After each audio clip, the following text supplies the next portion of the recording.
और ये जो हमारा ये एक खास दवा है सेहत प्लस, इसके ये अज्जा हैं, ये मगजियात काफ़ी सारे हमने इसमें शामिल करते हैं।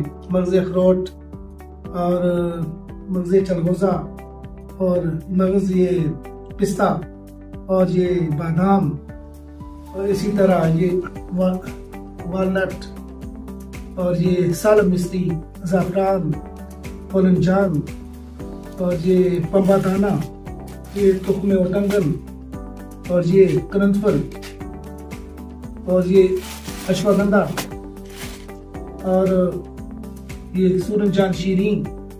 तो ये जोड़ों के बाकी चीज़ें भी आपकी देखी वाली हैं। ये खालिस देसी घी, शहद और ये जो वजल मफासल होते हैं यानी बड़े जोड़ों का दर्द, उसके लिए भी बेहतरीन चीज़ है।